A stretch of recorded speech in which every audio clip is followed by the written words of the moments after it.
Hello, hopefully this is going live. Welcome in, everybody. Hello, and my name is Brian, and this is Ginger Loves MMOs. Today, we're a part of the New World Aeternum waiting room. This is also how I run streams. I like to run with a fun little call-in show, so if you guys are ever interested, check the top link in the description of videos. To jump into the Discord, you can always jump in to the audio channel and hang out with me when and if you're available. Today's live stream, obviously New World Aeternum's beta has officially wrapped up, and so I thought it'd be fun to sit down today and jump into the PC version of this game that is out. And so as we wait for progress, as we wait for updates, as we wait for, I guess, the conversation about are they going to remove target lock in PvP in Aeternum? I do hope so, and we'll be talking about all of that. As far as it goes, I'm just going to be kind of playing the base game, and if you guys have questions, if you have anything you want to talk about, that's what today's live stream is truly going to be about, and I'm going to see how much progress I can make on the current season of the game. If you are also on the fence, like if you're just waiting for Aeternum, whether you're going to play on console or on PC, I'm really excited that the game is going to be offering in cross-play. So it's going to be a fun time, and if you want to be a part of this, you're already in the right spot. And thank you guys so much for coming in. We got X-rated powers saying, I want to play. Yeah, I thought this beta weekend went really well, but I'm going to bring in our beautiful Discordians. How's it going, guys? Did you say excuse me? Excuse I'm not beautiful. Oh, you're not beautiful? No. Oh, I'm believe in your, oh, a handsome, handsome individuals. I don't know. My mom and sister talk about guys who are so handsome, who are so good looking, they're beautiful, and I was like, no, that's not. We got it. He was talking about me, so I came over. That's right. There he goes. We got some beautiful individuals and some handsome individuals. Yeah. Dad skills, go on. Dad skills. How have you been, sir? What's up, baby?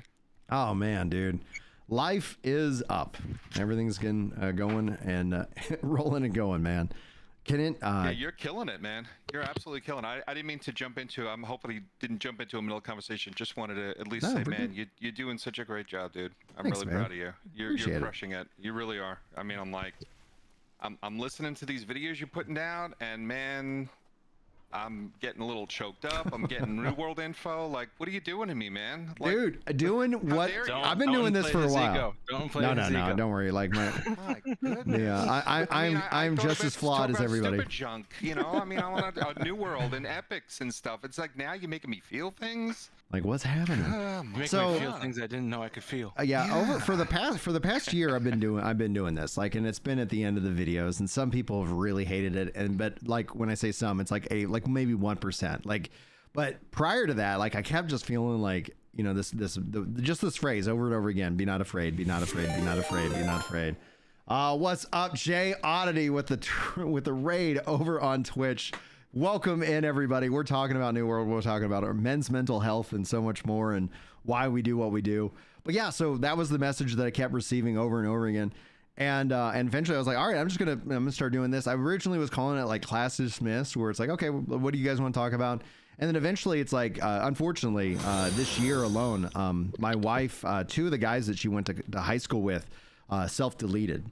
And I was man. Yeah. And I was like, okay, right. And I'm like, okay, sometimes a nice word, an encouraging word, honestly telling a dude to get off the couch and just go brush your teeth, like it can save a life. And I was like, I feel very called to that. And right now the algorithm is very much favoring my content, which is great. So a lot more people are kind of discovering that.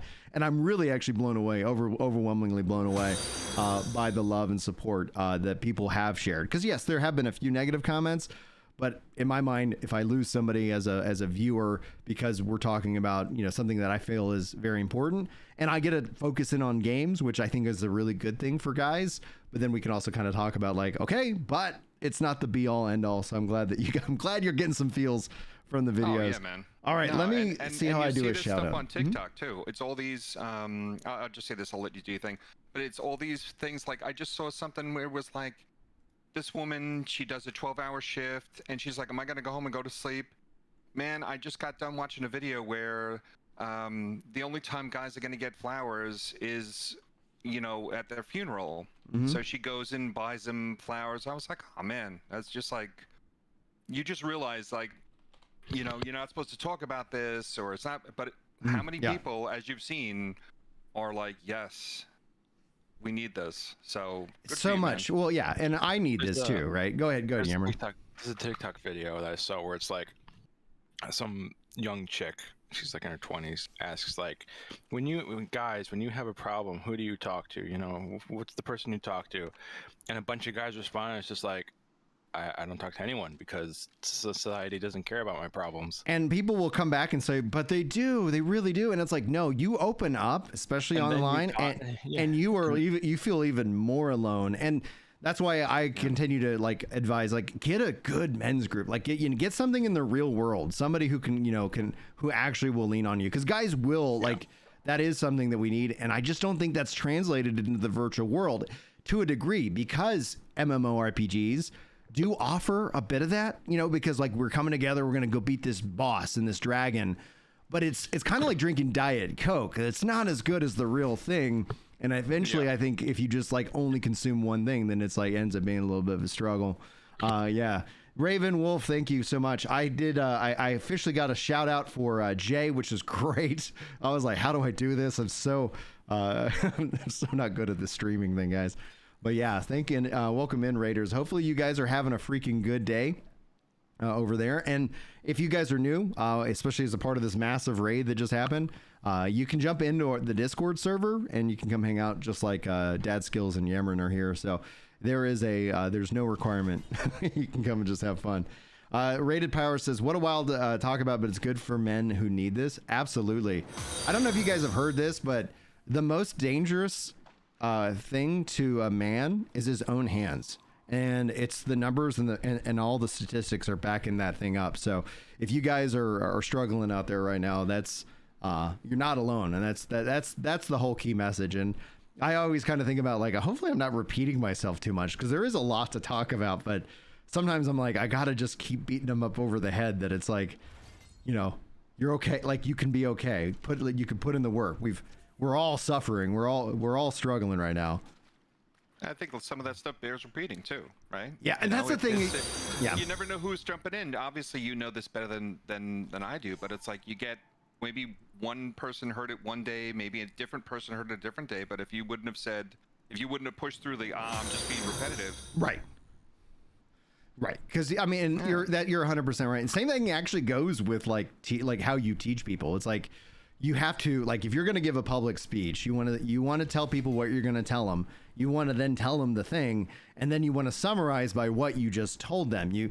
It takes this repeating to kind of lock it into our minds. And Yammer and I were talking about this in kind of a different context, but it's like, that's why you find like chants and in different religion, like that's why that's done, because it seeds that into you. And so then it becomes something that it isn't, you know, like it's the same thing with learning sight words and reading. Like, you can recognize the word this without having to read it. You just see it, and your mind's like, I know what I'm doing.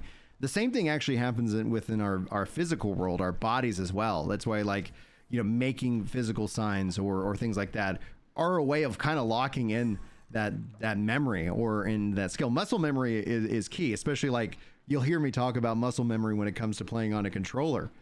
It's key to success, because that's what you train for as an athlete. That's what I train for as an athlete. I'm weirdly able to do something where I can stand like on one leg for probably hours, because I still have that to this day. I can stand on, because I was a pitcher. I would train, like it was always like about like, you know, doing all this. And it's like, sometimes I find myself, because I'm a huge nerd, is like challenging myself. Like, how long can I just stand on one leg without needing to you know, set a foot down, you know? And it's like, I don't know why I do it, but it just takes me back to my college days. AJC Gaming and everybody over here. We got hello from Houston, hello from California. What's up, guys? Howdy from North Texas. Yeah, hopefully you guys are doing well out there today. I appreciate you guys coming in and saying hi. Appreciate also the likes on the stream, guys. That's really generous of you. And all the new follows over on Twitch. Welcome in, guys. I don't stream like regularly, and I know that if I wanted to have, I guess, success as a streamer, I've got to be consistent. And as a father of 6, that is one thing I do not have in my back pocket right now.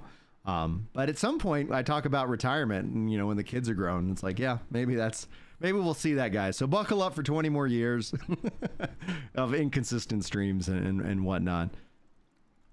Hey, you do what you can when you can, man. Oh, got Dante says, did you see the Throne and Liberty launch day notes? No, I haven't. That's happening just around the corner. Anything good in the launch day notes? Oh, you're about to have your second AJC? Oh, I missed that fish. Congratulations on number 2.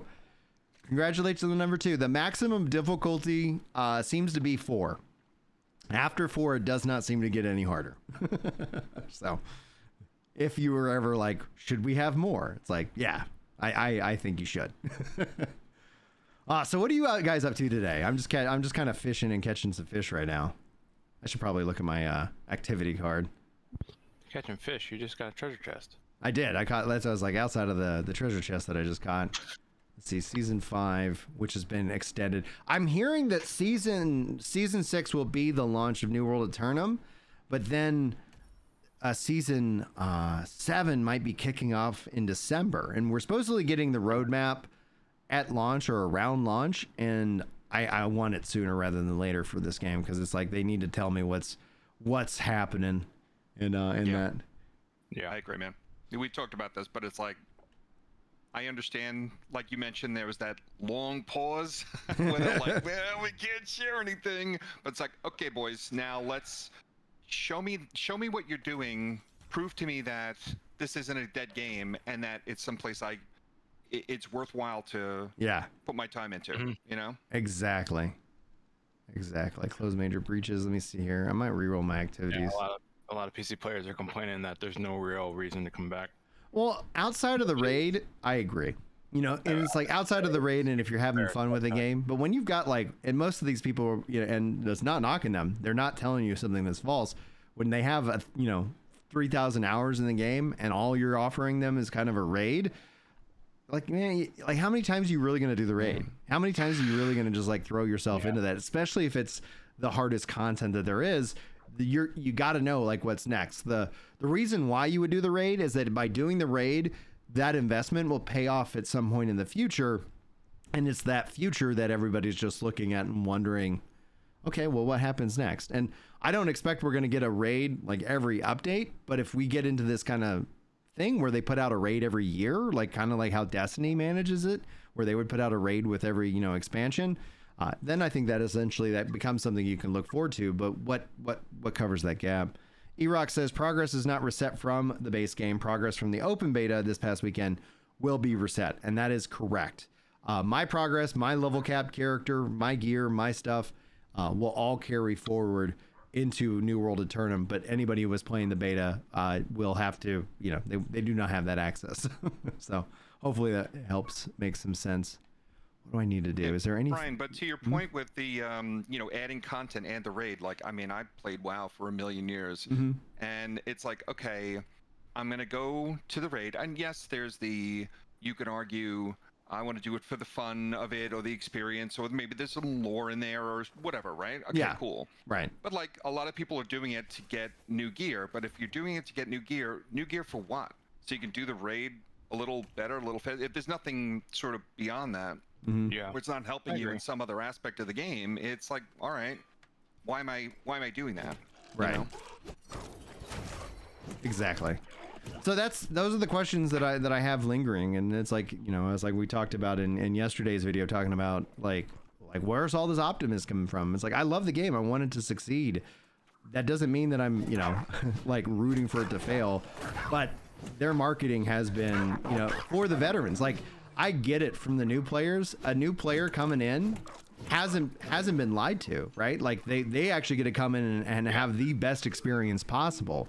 They haven't been wronged. This is my same argument that I had with No Man's Sky. Sean Murray never lied to me. Whether you think he lied or he didn't, I am experiencing this game for the first time this year and going like, oh wow, this is great. I really like this.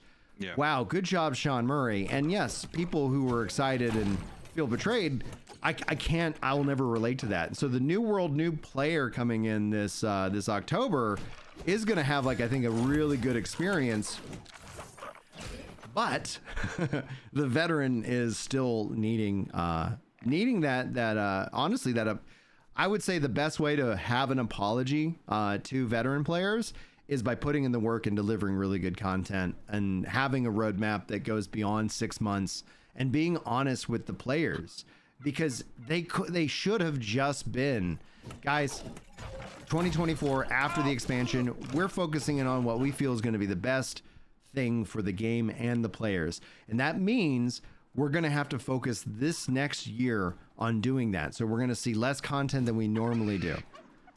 Okay, yes, some people are going to be upset, but we are now being invited into that process. And that's what Final Fantasy XIV did from 1.0 to 2.0. And that's what New World Aeternum, or, you know, New World missed out on, is getting the players to be excited. And so they thought they did or would by not telling the players what was up. And they're like, oh, they're swimming now and things like that.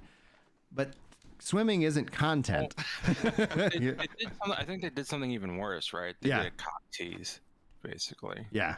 Like with that one video with all the bleeping and stuff, it's just like, oh yeah, that okay, there must be something really good on the horizon. It's just like, oh, it's just basically like a Realm Reborn sort of stuff. It's like WTF. And again, mathematically, like, this is, I think, what New World needs: crossplay, control, consoles. Like, the controller support is way better in New World Aeternum. It's good that they added this here in the spring, and I'm happy they did. But my goodness, it's so much better in Aeternum. And stepping back into the base game right now, I really felt that instantly. I was like, oh man, Aeternum is way more responsive on the controller than what they initially offered. So I'm happy to see that continual improvement. That's fantastic. Oh, dude, the Flail is great, Joe. The Flail is great. Like, people are saying, like, what kind of build do you recommend? And it's like, I like healing, so I got the Life Staff and Flail, and that is what I've got set up. The other thing that we also found out is that New World Aeternum does not have bullets or arrows, so it was only a matter of time. I think that's a loss to the economy, because I think that's, you know, but like, it is what it is in that regards. iFlex what's up? Backs up. I'm sorry to interrupt. Yeah, can you just back up and explain? Maybe I mean, I certainly don't. I didn't hear this about bullets and arrows. What? So initially, like, one of the things that I always kind of view is that when people talk about, like, the ranged tax, the ranged tax is where you have ammo, and so to be a ranged player, you have to spend money on ammunition. Now, what they ended up doing was, because if you are purely, ranged, and let's say you forgot your ammo, like, you obviously suffer a massive DPS loss by not being able to do that. So they made it to where if you ran out of ammo, you could still fire and use the weapon and more, but you just lost a little bit of damage. It seems like all of that's going away. I think that ends up being a bummer on the economy side, because I think that there's still a tax on all classes. Physical, like up close and melee, like, the tax comes in terms of repairing your gear because you're taking more hits naturally. But yeah, like, I mean, it streamlines it. My thought is, I remember, again, for going back to WoW, it's like, oh, you had to, like, do all this other sort of farming to get the best ammo to do. So it was almost like a mini game that, the price of entry was, if you're going to go into this raid, you're bringing all your consumables and the bullets and whatever. It's just one more thing to me that I had to farm.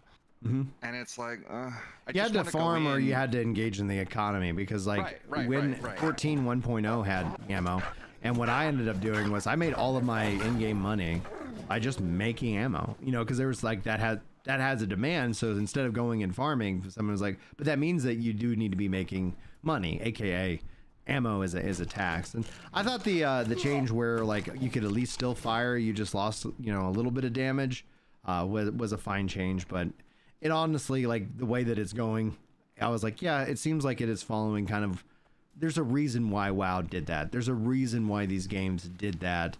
And it becomes a part of I think the language, to where when somebody comes in and it's like, oh, I'm going to play bow and arrow, and you're like, well, you better also be mining. You better be doing more. It becomes, I think, a point of stress where, Okay, what's the solution? Okay, you just have magic bullets and magic arrows. It's like problem solved. I mean, magic. Yeah. I agree, man. It's like this whole. I try to think of like what can you do to take the stress off the player, and make this more fun and less grindy. And it's like, do we really have to have bullets and arrows?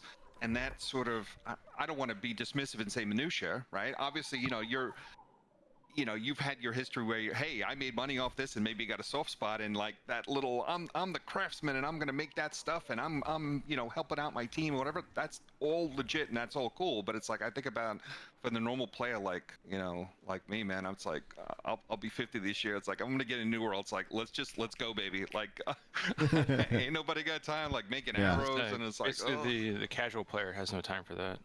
Yeah. So.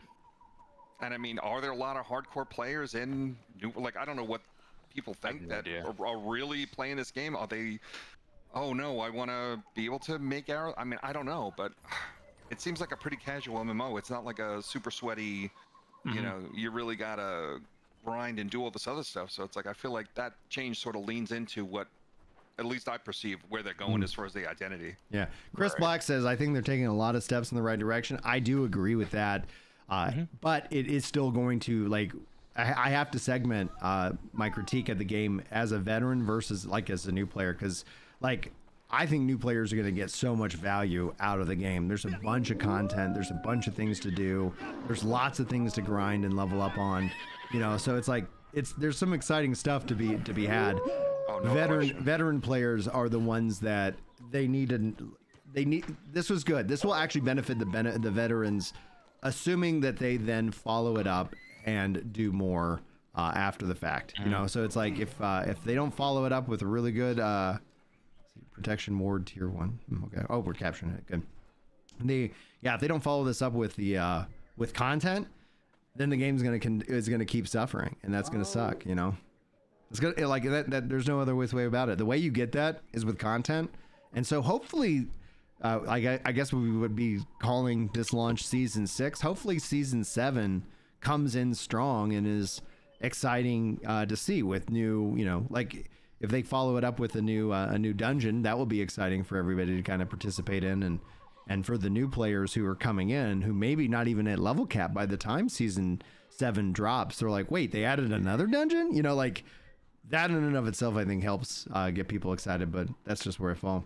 Zombie Jesus says crafting is great in MMOs. They should be needed. I would SWOTAR ESO to need crafting more. I do agree with that. I think I do think that crafting and gathering is a big part of the game and needs to stay. But I get that some people, and this is where I always kind of fall in with it as a theory, is that there's some people who think they like MMOs and there will be and the way you'll know them is you'll hear them say like MMOs shouldn't be a job, and it's like my view of an MMO is that it's an online world, like and because it's an online world, you end up having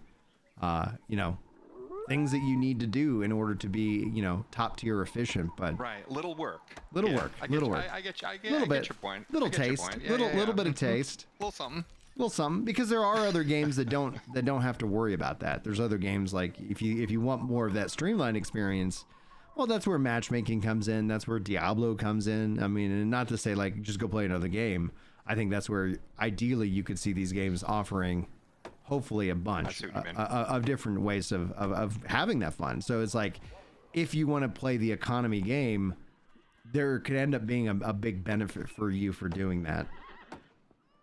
I mean, dude, I'm also somebody who I haven't done this in a long time because I haven't been playing the game at all. But when this update comes out and everything goes live, I probably will just go and futz around and chop trees and hit rocks, and I got a lot of enjoyment out of doing that. It's maybe it doesn't make sense to some people, but like just the sound and everything was just awesome. And I'm like, I'm gonna put some music on, oh man, it's amazing.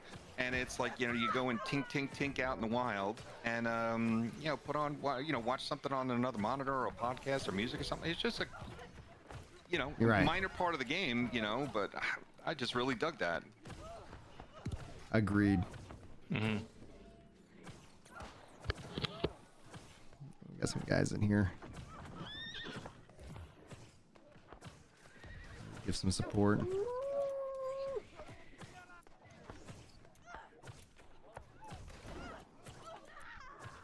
Yeah, I think they need to take target lock out of PvP. Like aim assist, perfectly fine. Target lock, they don't have it here. They had it in Aeternum, and it's like, yeah, I think I feel that.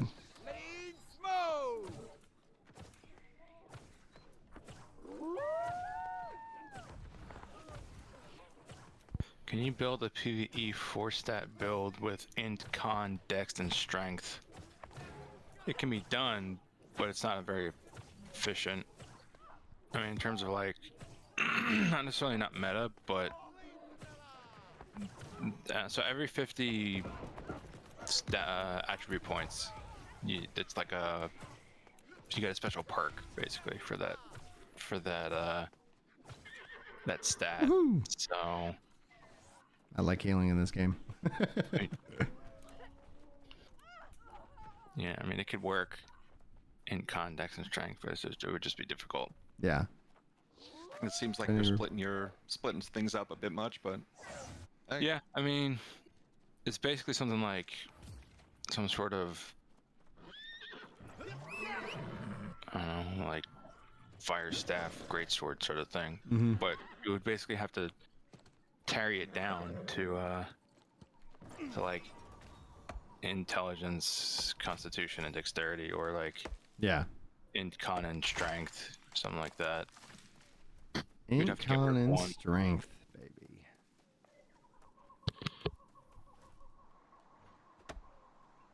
Oh man, we're taking that one as well. Let me head back. Oh, someone's trying to take our moon. Any chance you would make a video about healing with healing staff and flail? Yeah, that's probably a really good great idea. That's actually like, why haven't I not done that? Like, oh, daggum. It's like, yeah, it becomes a theme. You're like, Brian, where do you get inspiration from your videos? I'm like, from viewers. Yeah, like, good idea. That's I'll get that done because I do like the lifestyle from Flail. John Rex Jr. asks, "What's your Yeah, opinion got on him! Woo! Sorry, Someone's what was the asking question? What's your opinion on New World? I love the game. I've loved the game since like I don't know why, like I find like that games are flawed and there's a beauty in that flaw, and then like it's about like, you know, where can it go from here, how can it improve, and so I find joy in that, and I know that I'm not the majority player base in that regard, so just note, like, there is a reason why I'm so unpopular online. You're unpopular online? Oh yeah, it depends on what circle you go in and ask, and it's always just it's very fun. Just like, okay, how dare he? You know, obviously perspective comes from MMO vet plus dad, you know, and it's like, okay, yeah, I get it. I get why, you know, these things are the way they are. Oh Peter no! Walker with $5. Yesterday, how dare you? I know. Peter Walker with a $5 super chat. Whoa! Crushing it. What did that audio sound? Thank you so much for that super chat, dude. And You're welcome, buddy. Oh, that was from you. Thanks, dude. Appreciate that. I gotta thank you audibly. I didn't get a notification. What is going on, YouTube? How dare you? It popped up How on dare stream, you not but congratulate me on the internet? Well, I mean, I tell you, I'm getting out of YouTube here. needs to get it. Yeah, all right. Ridiculous. YouTube needs to get its act together, man. Because it's like, come on, YouTube, come on. so Let me just pull up chat on my phone so that way I don't miss if you're going with a Musket Blunderbuss build, I would recommend Dexterity, Strength, and Constitution as opposed to Intelligence. Although you could just do, I think Musket does benefit from Intelligence. You could just do straight Intelligence, Constitution, but it doesn't.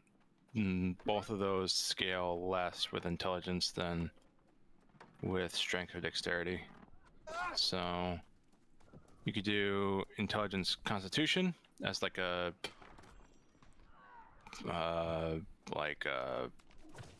what's the word? As like an easy way, but you'll get less damage. How much less damage? I'm not sure. I think it's like 90% strength and dex and like 60% int, I think. Yeah. I mean, I would basically, instead of picking Bunderbuss and Musket, I would pick something that scales well with one of the others. Yeah. One of them. So like, you know, the classic musketeer build, rapier and musket, you do dex, dexterity and constitution, and you're set. With Blunderbuss, you can mix it with a host of, because it scales best off of strength, you can mix it with a host of melee weapons, right? Except for I need to find out what's going wrong with my labels, because it says be the first to super chat, and it's like, okay, like why is it not updating? Like Blunderbuss mixes really well with the two-handed melee weapons a lot. So can you go first person in New World? No, you cannot, Zombie Jesus.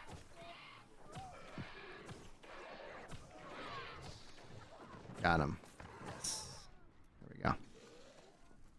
That'd be interesting, especially because there is a shooting component. Now, keep in mind, Musket Blunderbuss can work, and I'm sure it does work. Yeah. Not something I would do, but I mean, it's up to you. If you want to do Musket Blunderbuss, which someone in our Discord is doing, that's fine. Play how you want.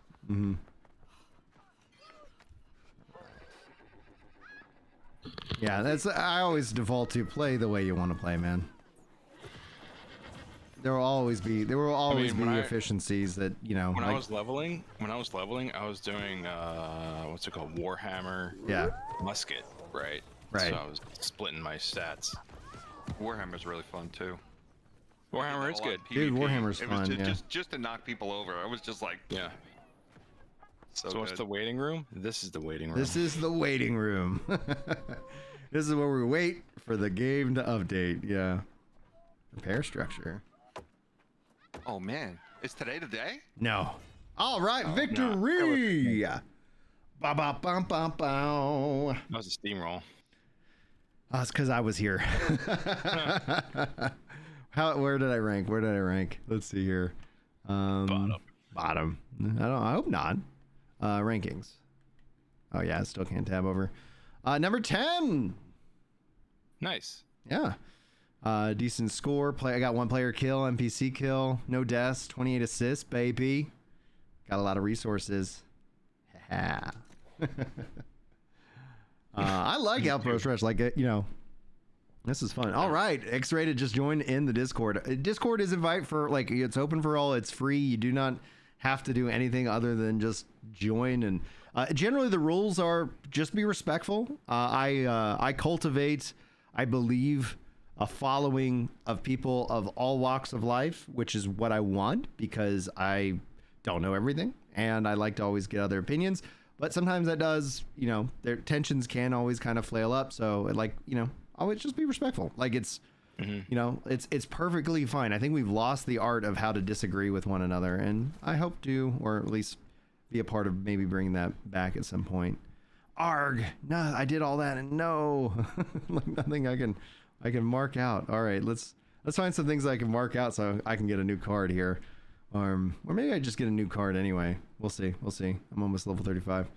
Earn PvP XP from killing players. Didn't I just do that? I feel like that's been busted for a while. Maybe. Kill corrupted. No. I mean, okay, I need to kill some corrupted. Let me pin this.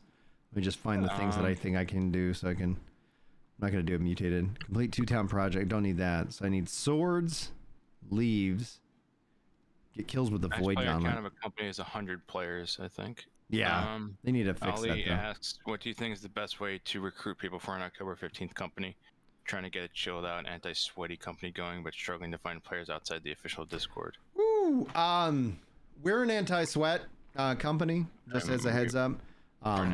Best way to do it is to be a content creator, like, and that, because otherwise you're going to step into a world where, you know, like, there is a view, and that is the dominant view online, and it's like, okay. But I think advertising on Reddit is fine. Advertising on the Discords are fine. The best way is being a content creator.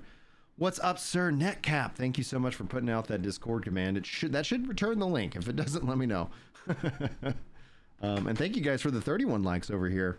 Speaking of which, guys, whether you like watching on YouTube or Twitch, we stream absolutely everywhere. So watch wherever you enjoy consuming your content the most. I am not that active on Twitch, but whenever there are drop campaigns and whatnot, if you guys like to farm that up, or whether it's with me or some other content creators out there, if you do have Amazon Prime, you should drop your Bezos bucks on somebody over on Twitch, because they're working hard or playing hard. They're playing the game, and that Twitch sub is a game changer. All right, let's see here. Can't do anything on the activity card, but I did do something on the chapter 1. What did I do? Oh, 5,000 PvP XP. So I got it there. Boom, baby. Push me to 35. Yeah. Do. Got a fishing pole. All right. And so that's good. That moves down this a little bit further, and then we're still working on, like, see, that's the one thing that's the feedback that I've given. Like, being that I've gotten these done, they're showing that they're done. It'd be like, even if it was like, okay, there's nothing to stamp on there, like giving me 10 experience each or something like that, like something, just so it's like, you did it, thank you very much. Because I've never leveled out a battle pass yet. You know, never. No link. Hold on, sir. Let me see if I can fix that problem. Where is my and here we go. And I think you've been ringing that bell for a while, and I agree with you that it's like, I understand, like, give us XP, give us something, right? Like, all these activities, yes, can I stamp the card? Maybe not, but like, give me some little that is, you know, oh, you did a thing, great, good job. Yeah, exactly. You know, adding to your overall. Way to do the thing. Craft tier 5 consumables. I might do that. Kill enemies with two-handed melee in combat. That's another sword, so I can definitely get that. And that connects to a leaf. It needs some. What is any shields? Defeat Zargot? No. A complete mutated expedition? No. See here. Winter Forge Rune Trial. Get kills with the Void Gauntlet. There we go. Okay, we got the 3 things that I need to do. Let me swap over to a Void Gauntlet. Do I have a Void Gauntlet build? Black Mage. That's Fire Staff. Fire Staff. Well, like, I need to use the stamp for the thing that. Oh, no. I'm just, you know.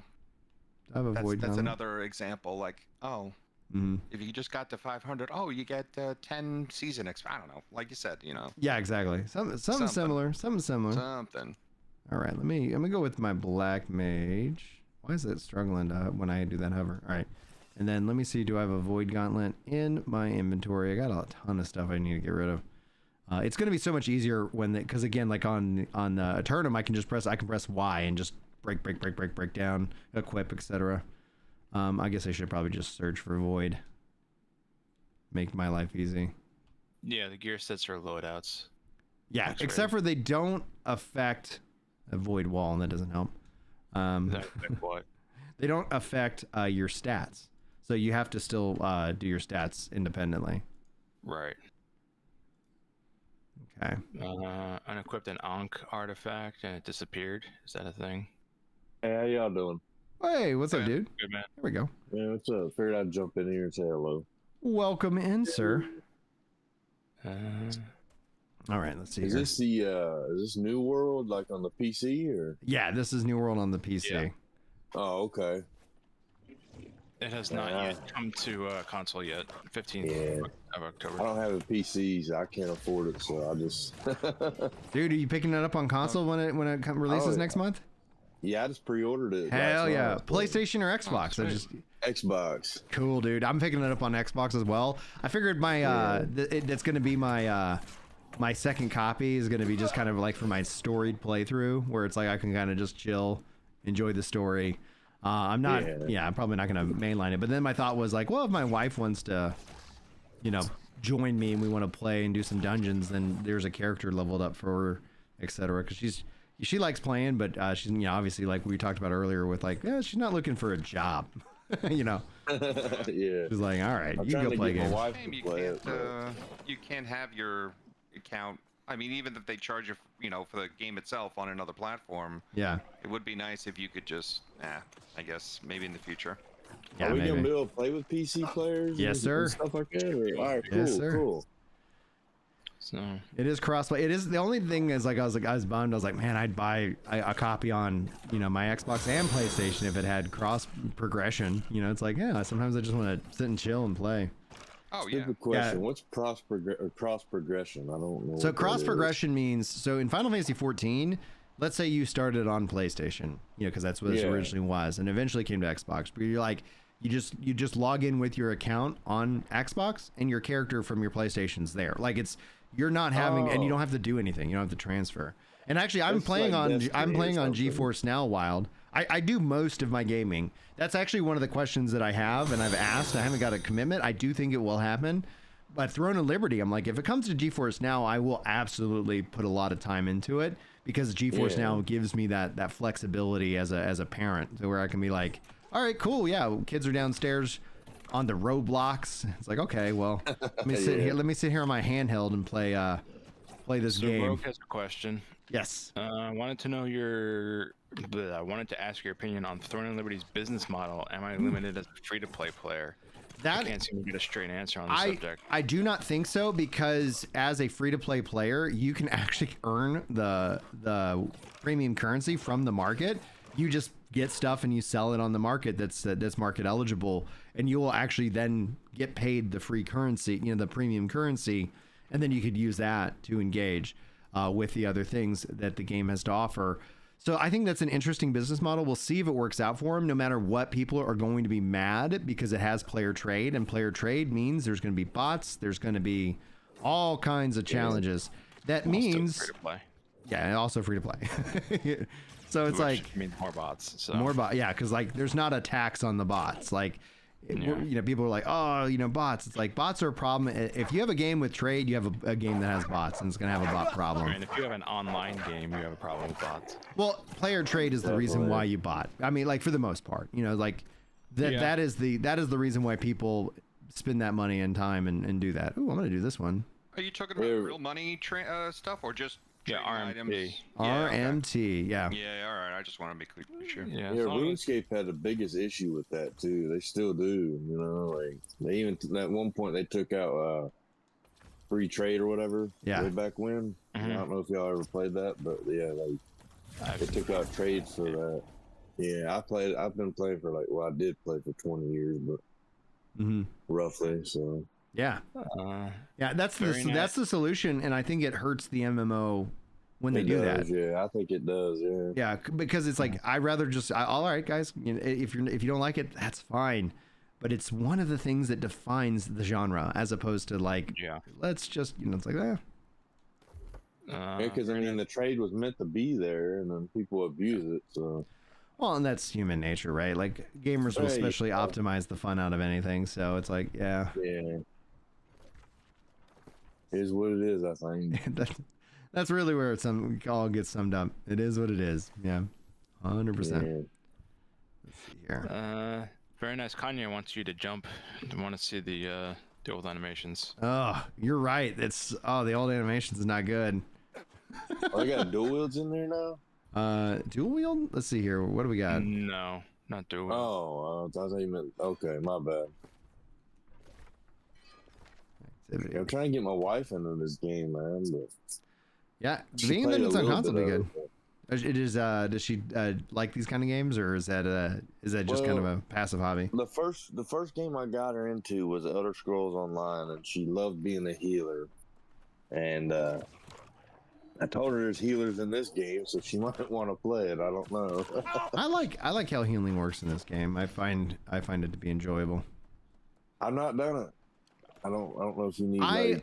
While I'm going to say I think the next weapon should absolutely be the dagger or daggers as a part of it. Yeah. That's what I think. Good. That's what's needed. That's what I feel is an archetype that's missing out of the game. I do hope that we get to see new options for healers that's beyond the life staff itself. Now, life staff flail, that's you have life staff void gauntlets. So there is options in that respect. So I could do life step, but I like life step flail. But I'd like to see, like, I don't know, like a magic orb that has maybe a pet, or I don't know. If they drop pets on me, I'm freaking excited. Is that the flail you're using right now? Yeah, this is the flail. And so like oh dude, yeah, like I would say, like, even if you're like not going healing, flail, because it's flail and shield as well. So it's like pairing that with sword and shield actually has like a real paladin, kind of vibe to cool. it. I mean, I'll show you the skill tree here in a second. Let's see here, because and I should make a video about this. I think whoever, and I do apologize, whoever said that in chat earlier, you should become. Please tell me what videos you need. That helps me. So like I'm almost level cap on it, but you have like a cleric tree, so it has like these things that basically acts as kind of more healing over time. And then you have the bastion tree, so it gives you some different skills, and you can kind of obviously mix and match and decide what you want. So that is I need to play around more with that, but I'm almost level cap on the flail, and then I need to get back to leveling, as I had this original goal to get all the weapons to level 20, and right now my bow and my musket are dragging up the line.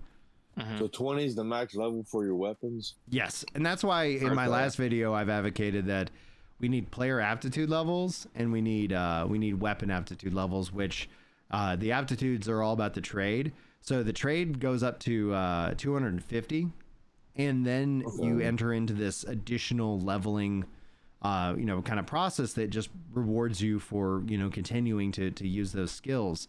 I would love to see that same concept brought here, where you don't unlock new skill points, but it just goes up, and it's like, hey, maybe like every time you level up your weapon, it just gives you a random roll on a weapon of that type, just as a kind of like thanks for and then you're like, oh man, I'm level 200 a hatchet, like, because I just can't set down the hatchet or something like that. I think that would be interesting, but I'd be very curious. Like a prestige sort of system? But that's not progress driven, meaning like, because if you add in any kind of power to it, then you're going to make it required. And so people are going to feel like, oh, if you're not level 1000 on this weapon, you can't participate in this content. Can't get in the raid. Right. It's like, no, there's no power associated with it. It's literally just like, thank you for doing this thing, and maybe a little bit of bragging rights. And I'm sure there'll be plenty of people out there that are like, oh, I only taken people who have got 5,000 levels in this weapon. It's like,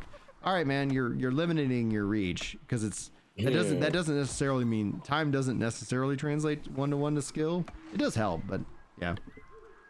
Someone's asking if they should hop into New World now or just wait. Are you if you ever want to be like, I remember what it was like before the update, then absolutely. If you already own it, I would say absolutely return. The thing that you'll find me doing between now and New World Aeternum's release is just getting materials, so that when the wave of people do come to play, I'm going to have plenty of things to sell. No, that's a smart move, man. Like, because there's ebbs and flows in market economies in video games, and when there's high demand, that's a good opportunity to make lots of money, and I don't mind. So yes, there's nothing against playing now. If you do buy the game, you don't like, you're just jumping in, get the Elysium edition, which is the game and the expansion. That way, I don't know if the expansion is still going to be on sale when October 15th rolls around. I would hope that they would keep it for a bit, but my theory is that the base game is just New World Aeternum. The only one for sale is just New World Aeternum, and I'd hate for anybody who's like, oh damn, I should have upgraded before October, because I'd hate for you to get kind of caught out in that. Just wondering, has anyone heard anything, any whisperings of maybe them doing a sale? They usually do sales, but I don't see that happening before the game's launch. Like, because they will have the hype and behind no matter what. It'll be interesting to see Throne of Liberty's impact on the game, though. I mean, will some of that hype be dissipated because there's another MMO out there that you can go play October 1st? Like, we're talking 2 weeks. And I'm like, man, Yeah, the only way I get more time into Throne of Liberty is when if they put it on GeForce Now. Hey, what's up, Chili? I'm hoping they make a sale on. I'm kind of like $5-10 short on getting Throne of Liberty. just wait for October 1st. It's going to be free. I'm going to wait till October 1st. Oh, it is. Yeah. So the spending of money on Throne of Liberty is just to play 5 days early, and they throw in some useless stuff that like you're not. It's not going to really.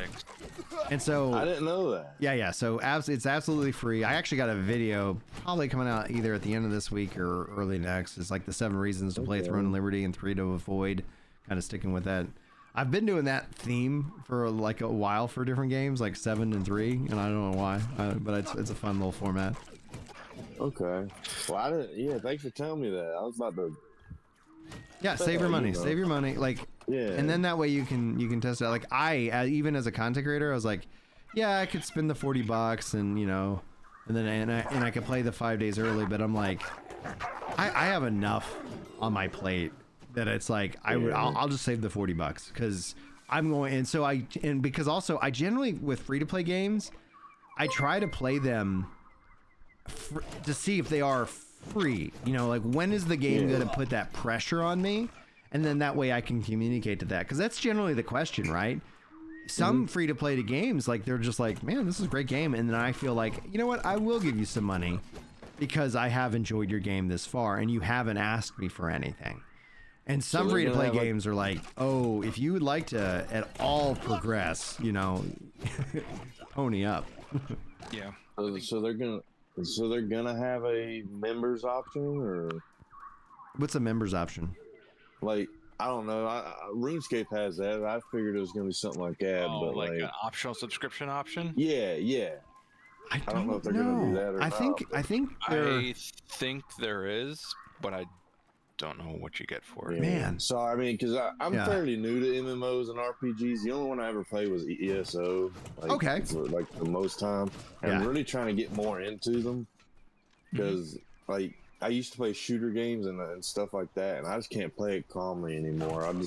I really can't. So I'm trying to avoid getting angry and stuff like that. So. Yeah, games are meant to be fun. I'm not like why am I angry here? Like no one. Like people talk trash in there to me on the shooters all the time. I know they're gonna do it on the MMOs, but I'm gonna try my best not like with combat. I'm gonna try my best not to get as angry. Yeah, it's tough sometimes though. I get it, man. Yeah, it's like you got people who are just like that's their whole purpose. Yeah, they want to upset you. They want to troll you, and it's like, yeah, it's easy to say, don't engage, leave them alone. It's like, you know what? I just like mute, block, whatever. Yeah, adios. And like, I don't know, man. I'm just like, I used to not get as angry, but when with older age, I've gotten slower for some reason. I don't know why. Welcome to the club, my friend. Wait, slower physically or slower to anger? It sounds like you're getting no, like on my reflexes. You know what I mean? Like, I see. Yeah, for sure. Yeah, it's just yeah, and you know what, man? It's like people are gonna talk a lot of stuff. I mean, they do it on MMOs too, but like it feels worse on shooters because like that's why I'm just like avoiding those games now. I won't even play them anymore that much most of the time. So. Brian, I don't know about you, Ben, but I don't. There's people that I like the sort of open mic voice chat thing, and of course you can turn that on and off and whatever. Right. I feel like that's the only time I've had people where I'm like, oh my god. Like, you got to get blocked. They're like playing the music, or they're just screaming, and they're like, oh yeah, okay, adios, you're blocked. Yeah, exactly, dude. That's one thing I wish they'd make it a little bit easier, where, how you got to hit H, and then you got to say block or whatever. I'm like, come on, man, like, just give me an option just to make it a little easier to block them. Yeah. Did y'all see on the beta? Did you see all the people arguing and everything? Oh, dude, that's like, global chat to a T, though. Like, I find that as I view social media from the entertainment lens. Like, oh, all right, this is entertaining. rather than like, all right, I'm not putting too much stock into humanity online. I didn't even talk on that one time, but like, I don't know if you know this, but you can put text to speech, and I showed my wife, and it was so daggone funny. I mean, because it reads out everything. Yeah. Oh man, that's gotta be something. Rogue says, as a COD player, I totally understand you, brother. Yeah, and I then can't play it no more. Yeah, and Toranort says, was this originally a Blue Protocol channel? Maybe New World will be more hyped for the game.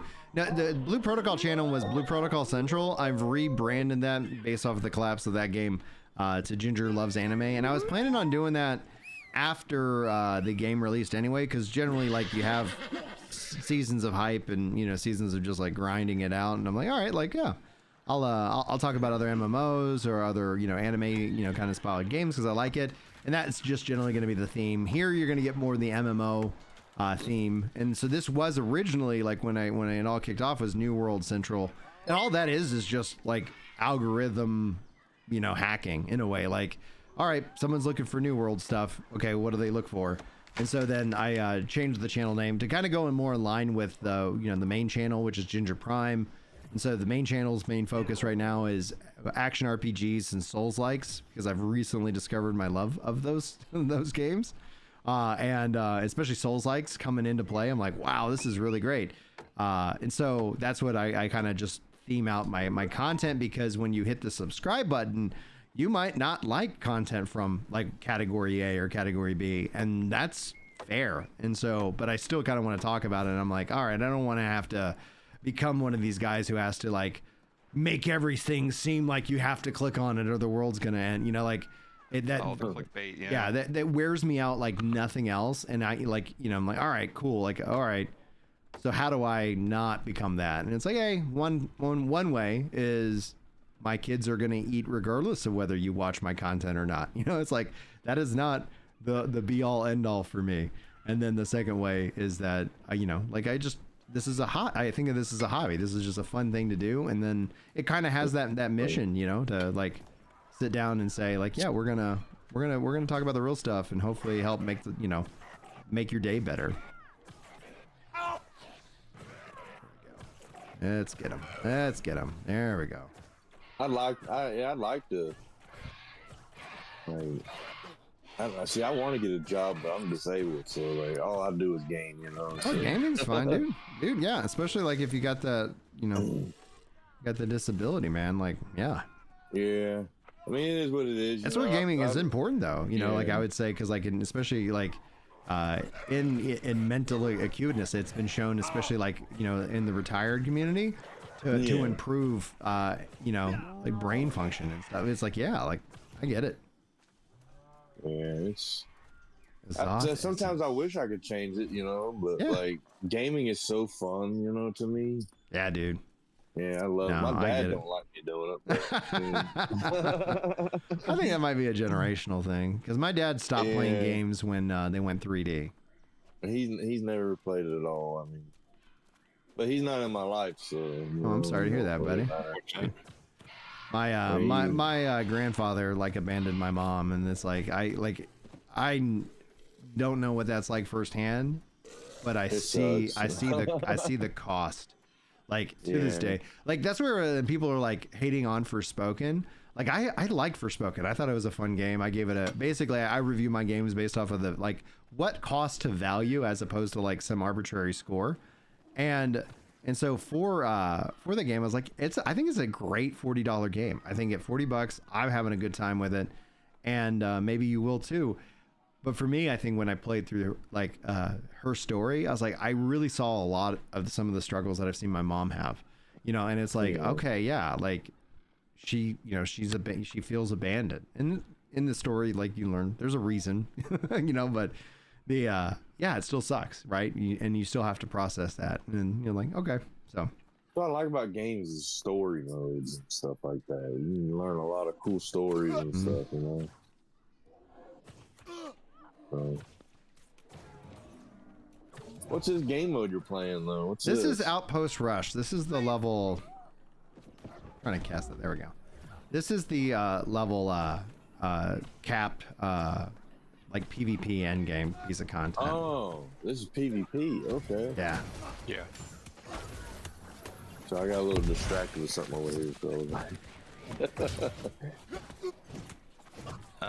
Yeah. Someone in chat wants to know more about OPR. So OPR is you have these 3 different bases, and obviously controlling the bases is important. You also have these other things that kind of draw people's attention from time to time, and then it's like about, you know, holding down the base, and you can fortify it. Oh, I'm out of wood. I thought I had some wood. Well, and then yeah, and just kind of going from there. I don't know what the command center does. I'm still just kind of figuring it out, but let me add that to there. Rush ore drops. We got some guys coming in. But yeah, I like enjoy the healing aspect of it. Well, healers, like I said in the chat before, they're really needed. Not many, like, at least from my point, I don't think people use healers that much. Yeah. You know what I mean? So.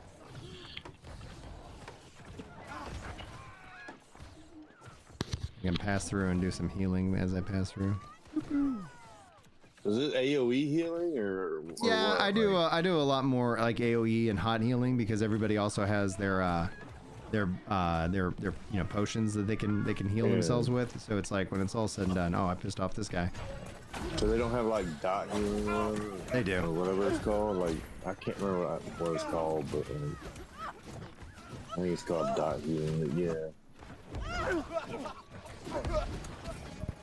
How do I heal? I forget. There we go. So this will be available in Aeternum and in crossplay. Yes, it will be. Yes, it will. What's the major update?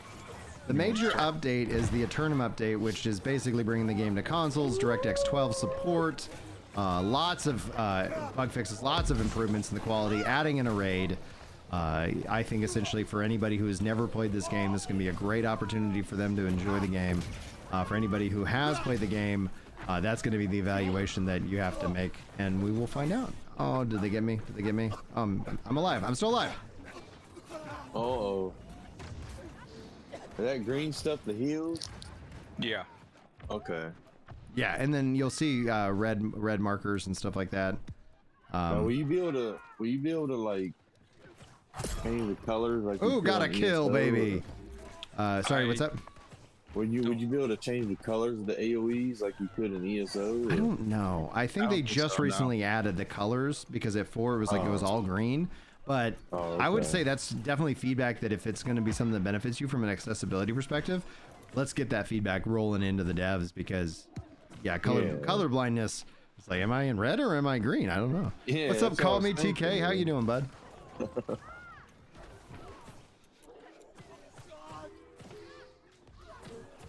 Throne of Liberty looks better than this.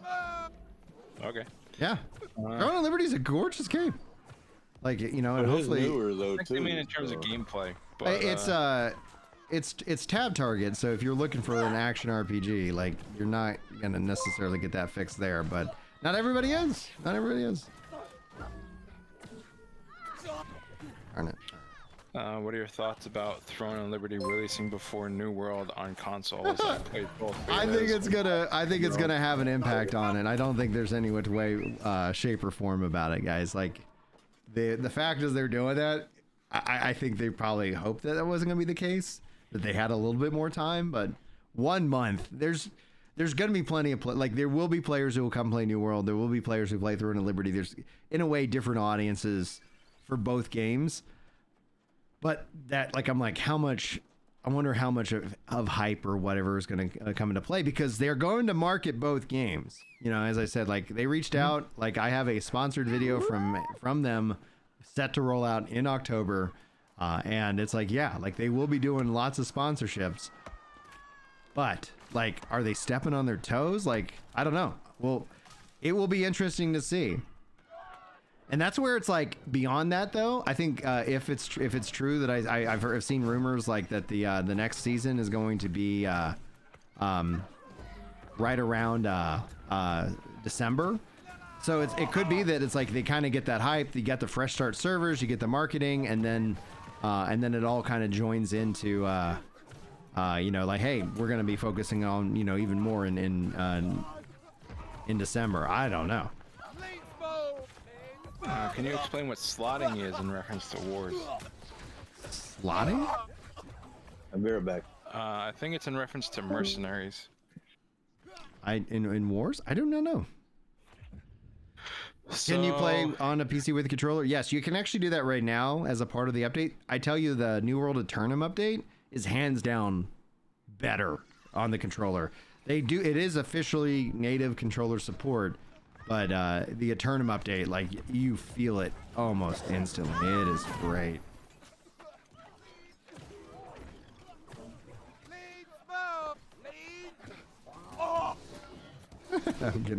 We're getting like rolled on now.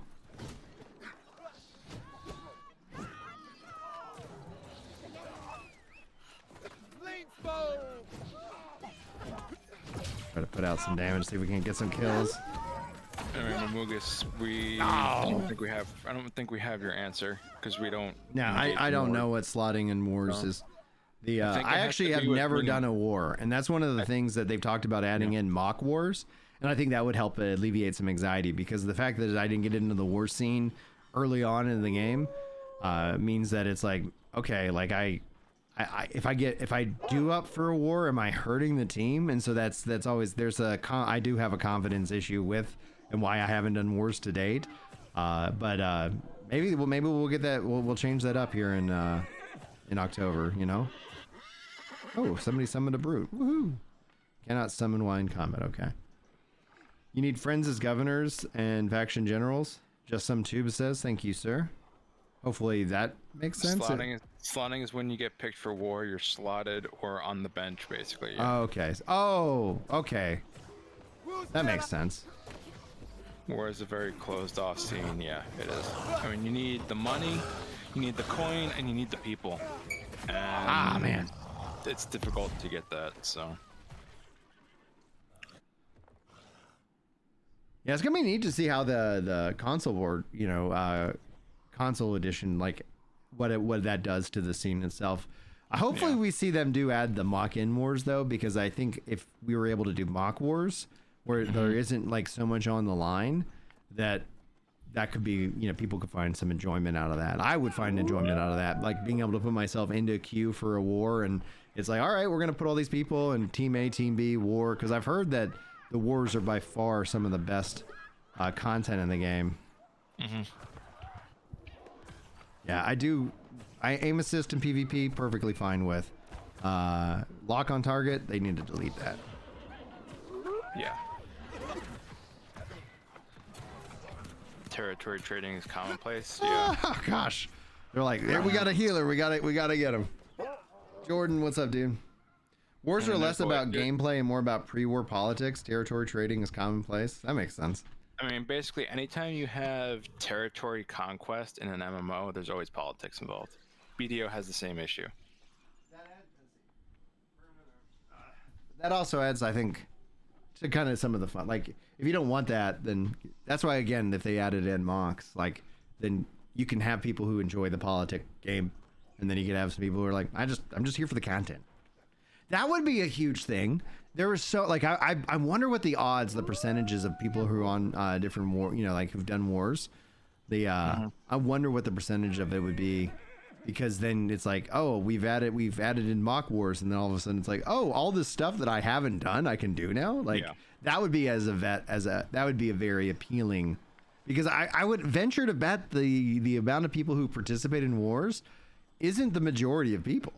And then even still might be participating in something like Outpost Rush, Yeah. I like how my flail is bugged out and it's just dragging behind me.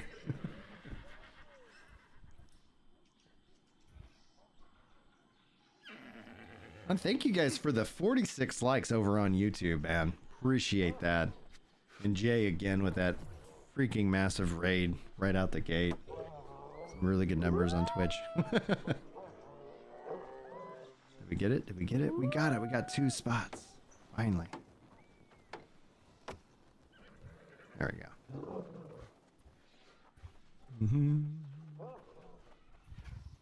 I'm out of wood. Let me go get some more wood. Reuse war for map capture the flag? Yes! I think it's like right there, right? You know, so it's like, and if they came out and did something like that, that'd be so cool. I would love it, right? Imagine like, hey, we've added in capture the flag, and it's a part of, you know, like, all right, cool. Let's go. I added this wood. I love how you chop trees down in this game. I mean, just Dude, yes. That's one of the things, like, why did I believe in this game so much? Why did I think it would still be around at this point in time?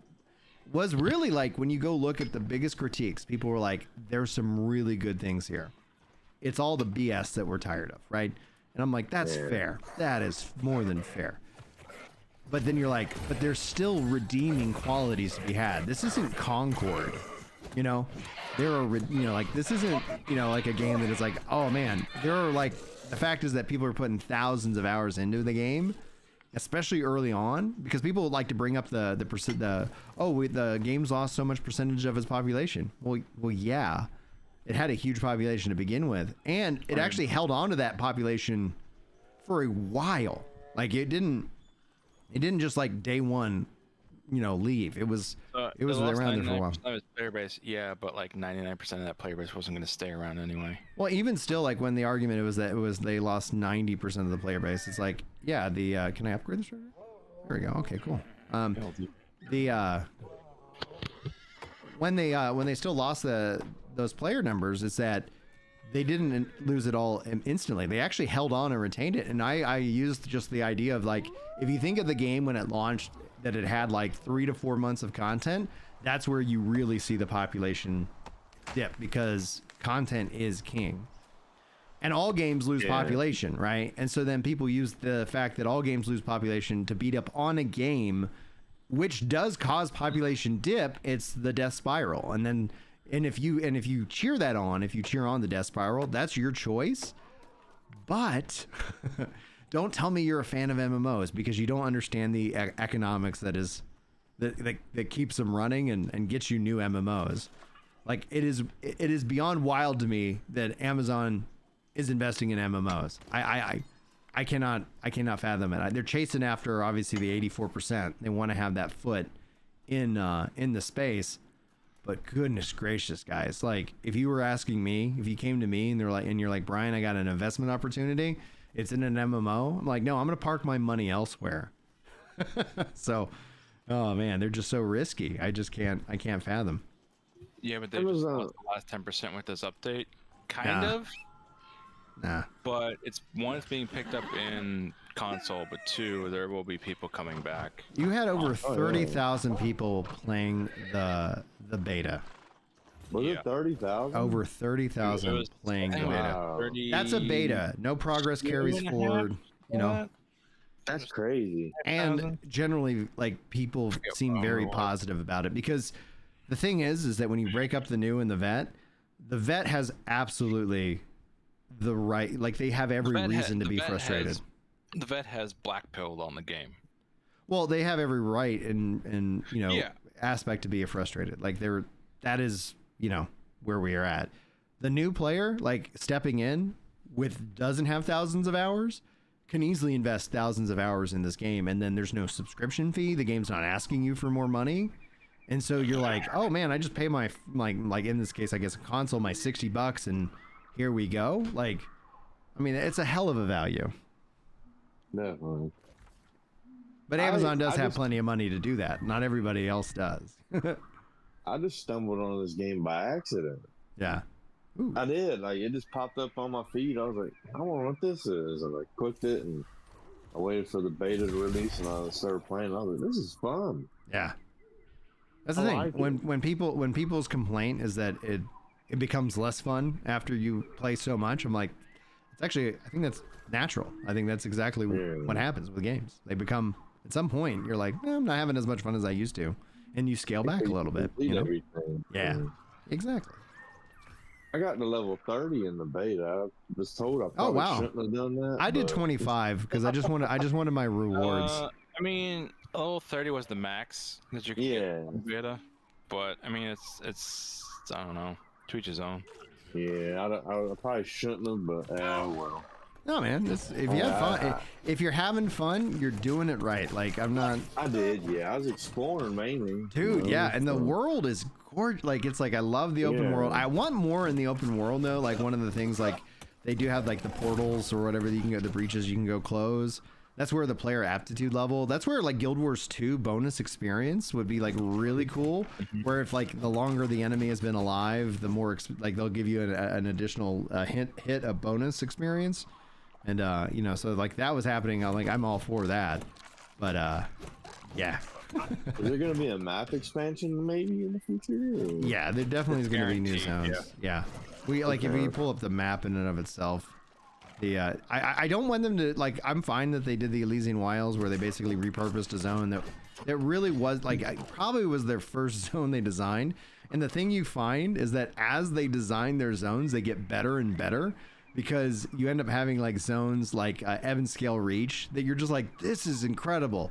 Eden's Grove, incredible. Even Great Cleave and Shattered Mountain, Morningdale, like.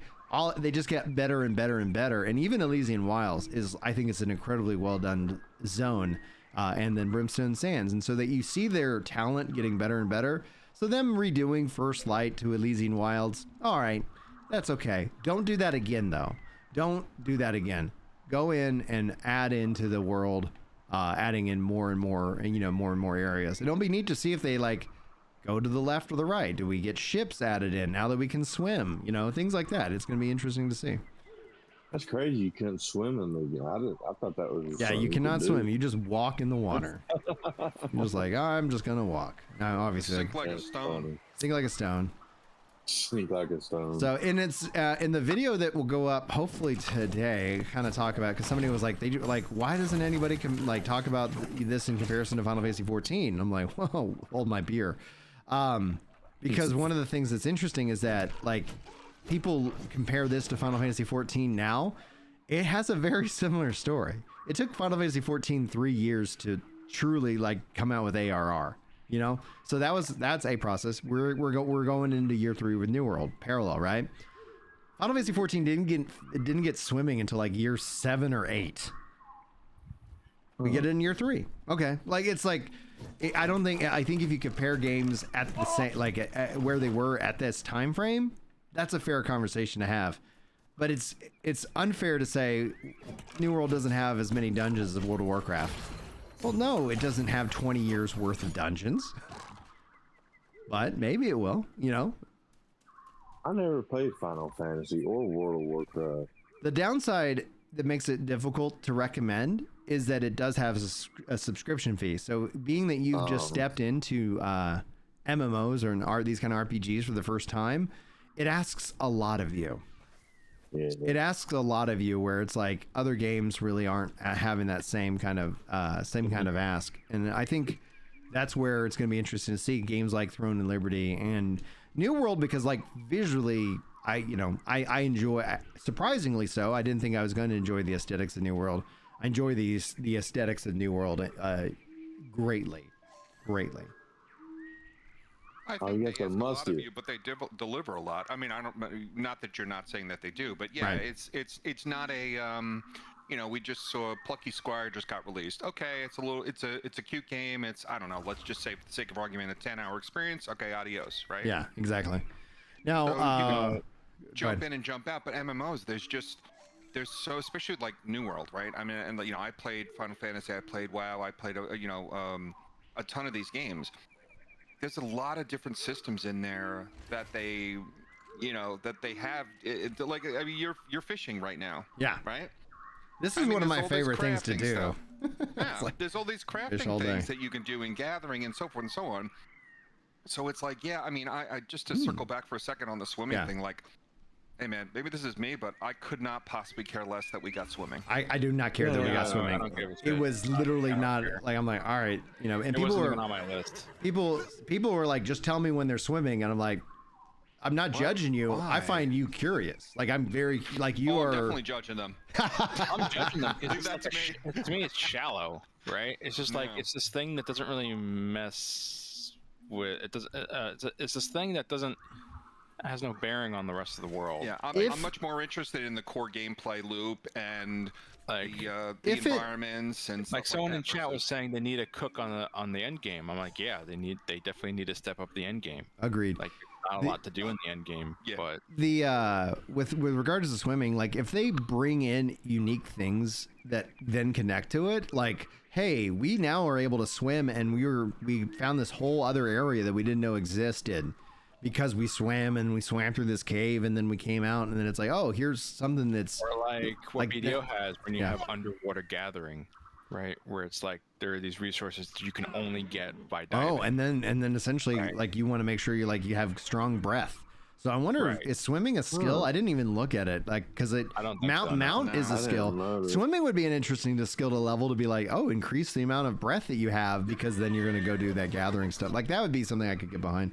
I saw a Well, question in speed is chat. I cool. wanna address it. I don't want to miss it.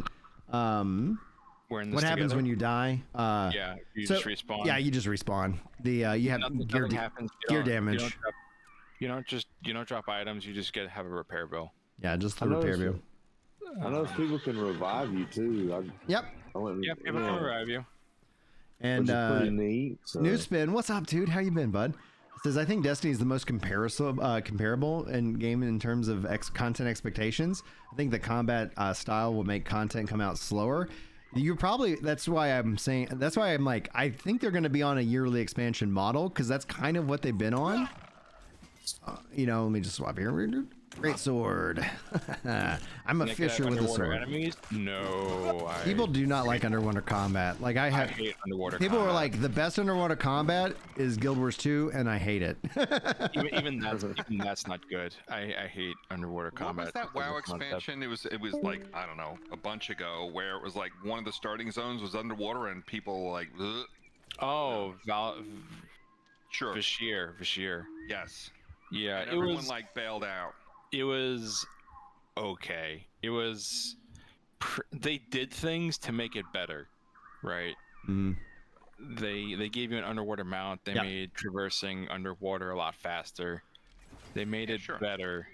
Yeah, yearly But it was not. yeah. It wasn't great. a yearly content cycle new is I think the right call. ESO does this. The thing with ESO is that we know there's going to be an ESO expansion next year because they don't even need to tell you. We know that that's going to be what it is, right? We know that Final Fantasy 14 is going to get another expansion in 2 years. We know this because this is their track record. New World has been releasing major updates, and while they're not calling this update an expansion because they're basically relaunching the game, I would say October 2025 new expansion, October 2026 new expansion. And what that does is it gives us a whole new round of marketing. It then kicks up all the online debate because I do not expect everybody to sit down and say, hey, this is the one game that I'm going to spend the next, lifetime playing. It's like, no, there's going to be other really great games that are coming out. Like No Rest for the Wicked. I love that game. I played No Rest for the Wicked. I try to play that as much as I can.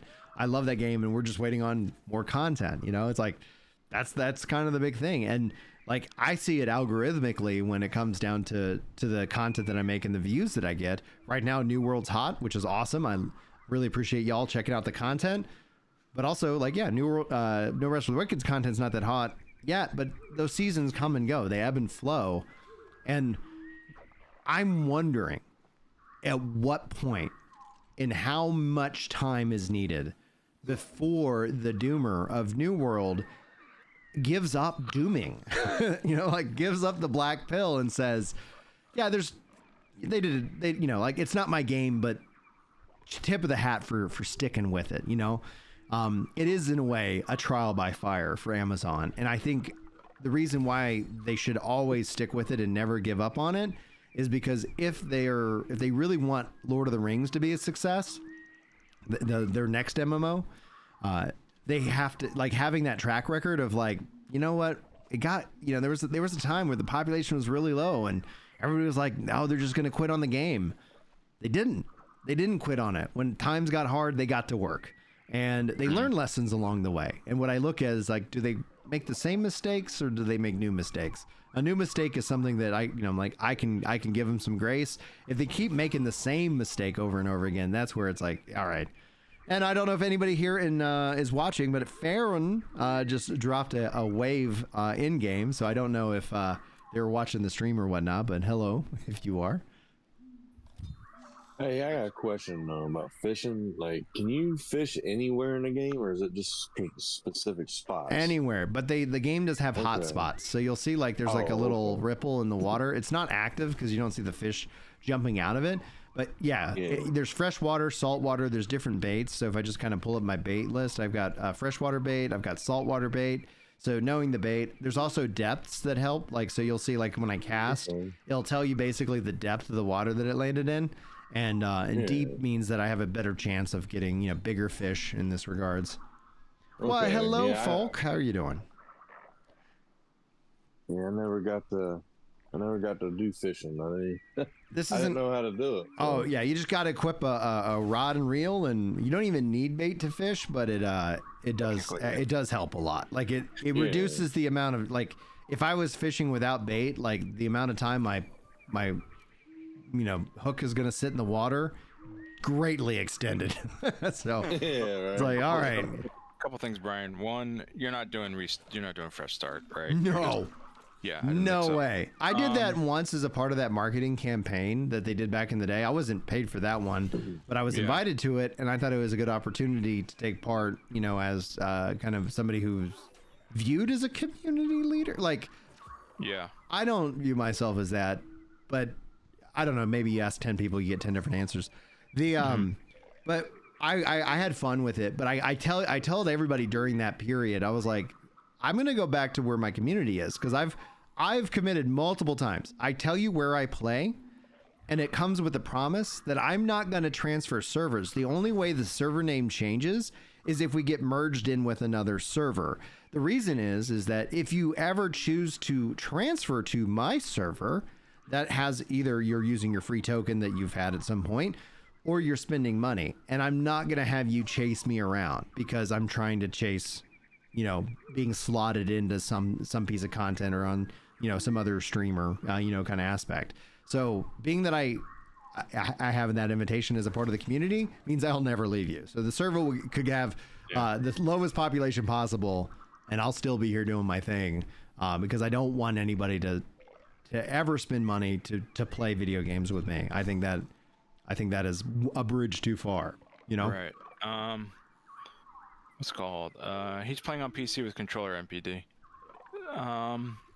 I love it. It's better, and the update's way better though. Like stepping back into this build after playing the beta this weekend, I'm like, damn, I'm looking forward to October, baby. Really? Yeah. Has ATS released a new roadmap yet? They have not, and I don't think now is the time to release the. I think they need to drop it. If they are gonna, if I was in charge, I'd say the week that New World Aeternum is released, you drop your roadmap, like maybe even the day before. Yeah. You know, because that I think is going to fuel a lot of excitement. The reason why I wouldn't do it now is you still also have Throne of Liberty. You still have a lot of things, you know, between now and then that, you know, like the world's going to be literally what Trump's 0-3 now, right? For example, like there's going to be plenty of things that are going to distract us. So it's like, let's, you know, like don't, and for the veterans, that roadmap isn't going, like they're not going to trust it because they feel burned right now. So release it the day before. This is what I would do. Then a New World Aeternum launches, and then that. But they are going to release an updated roadmap. They are going to do that. But most likely, what they're going to do is they're going to release it after the game comes out. As to when, it needs to be as soon as possible. It does. It needs to be as soon as possible. Someone's saying that they heard AGS will be giving a roadmap shortly after launch of Aeternum. Yeah, that makes sense. I've heard it shortly after launch. I would say I would love to see it the day before launch. Yeah. What's a roadmap?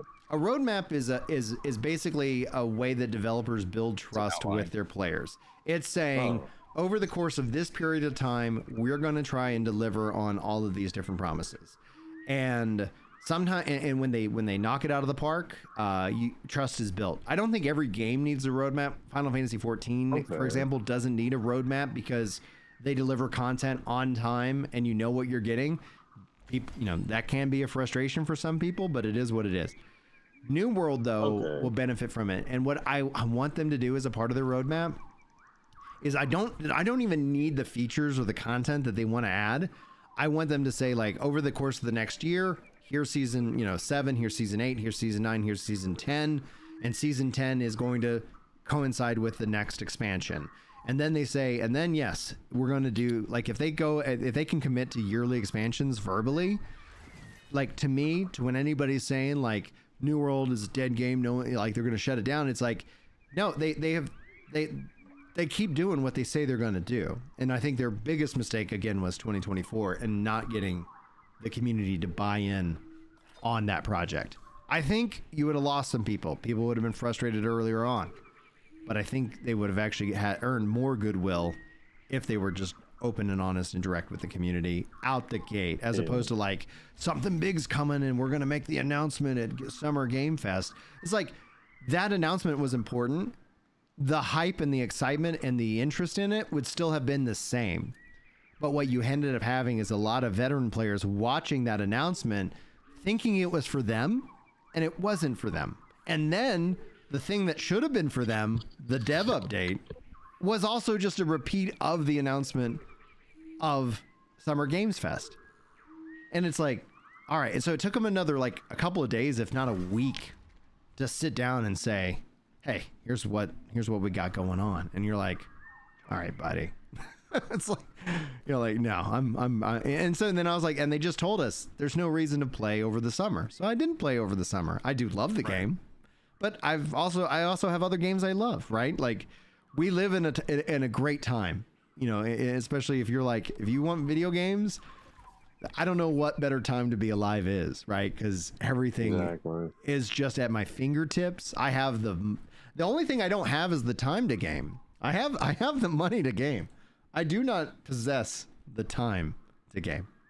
Yeah. So Brian, I mean, to your point, look, you're playing on GeForce now. Right? Yes. So like, obviously, like, think about, you know, yeah, not only what better time, the amount of content, the amount of games that we have, and that it's overwhelming, the choices, but it's also the choice of, look, you don't have to have a gaming PC if you don't want. Right. You can have an excellent experience. But just real quick, I want to get your thoughts on, you talk about roadmap, right? I don't know if you saw what Space Marine 2 came out with. So obviously, no, I haven't followed the Space Marine 2 stuff. So basically, if you just you know what, I'm gonna share it with you in Discord just so you have it in front of you. But basically, whoop, there you go. Effectively what they've done is they've laid this out over the next, I'm gonna take a guess here, 6 months, right? Because they include this year and next year, right? So are they doing this as a service-based game? Like, meaning content? Season 2, season 3, season 4. Interesting. I mean, there's basically the price of the game, and this is what you get. Well, meaning that there's reasons to keep playing it after you've finished the campaign. Yeah. Oh, absolutely. Is Space Marine fun? Like, I've never played any of the games. I haven't played it. It's on my list, but I'm kind of deep down the rabbit hole in Satisfactory right now. But you know, about the roadmap. So clearly this can be done, right? Obviously, we don't know what the result, and you know, we can't fast forward 6 months and see like, well, how'd they do, right? But clearly, developers, big developers, are coming out. You know, this is Saber Interactive coming out and saying, this is what we're going to deliver, right? You know, so it's like, that's exciting. It can be done. I mean, that's a lot of stuff, and it's very, you know, they're taking some big swings with this game. So it's like, it totally can be done. I don't know if AGS is. I'm sure they're capable. I don't know if they're willing to lay that out at this point. So just wanted to throw that out there with the Space Marine thing. No, it's interesting. My ass cheeks keeps alerting the guard. What's up, Mike? What's up? We got a question from chat. Kirto, and hopefully I'm not butchering your name, says, is this an MMO where you can farm bosses with parties for good loot? Yes, both in instance content and in open world content. In fact, the open world boss farms are some of the things that you'll like outside of fishing. I could just sit here and farm a boss, you know, just like kill it. All right, did it drop the thing I wanted? No. All right, cool. Go back to fishing. Oh, boss is up. Go back to killing it. You know, yeah.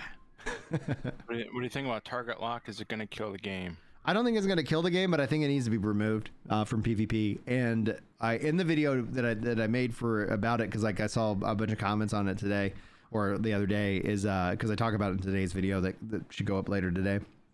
I would be okay with it if you were like, this is a console only server, so it's like if they were like, hey, only console players are allowed on this server. Okay, like all right, I'm not gonna complain. Like all right, that's for that. I've seen options where people have talked about where if you do lock on, you have like a 30% damage reduction. So it's like it's not OP or something like that, and that could be adjusted. And maybe that is a trade-off. But I think for PvP, just take it out of the game. Now, aim assist does not lock on target. I think aim assist is needed. You saw me, if you guys were watching earlier, doing the outpost rush stuff. Yeah, it's a challenge playing on controller. And that, but so give me aim assist. Don't give me a target lock. Will it be a deal breaker? I doubt it, but I think it would be really good for them to say, hey, you know what? The beta weekend, we wanted to try it. We wanted to see how people think about it. People didn't like it. We went ahead and removed it. That's a win. It's a win. I personally liked it because like I have trouble aiming on the controller, but I get what you're saying because not in like keep it in PvE. Yeah, but in PvP, like it just feels like it takes out I think the skill in my mind. Exactly. Because it's PvP. PvP is a little bit different. Like so, but just to clarify, like I'm perfectly fine with target lock in PvE, hands down.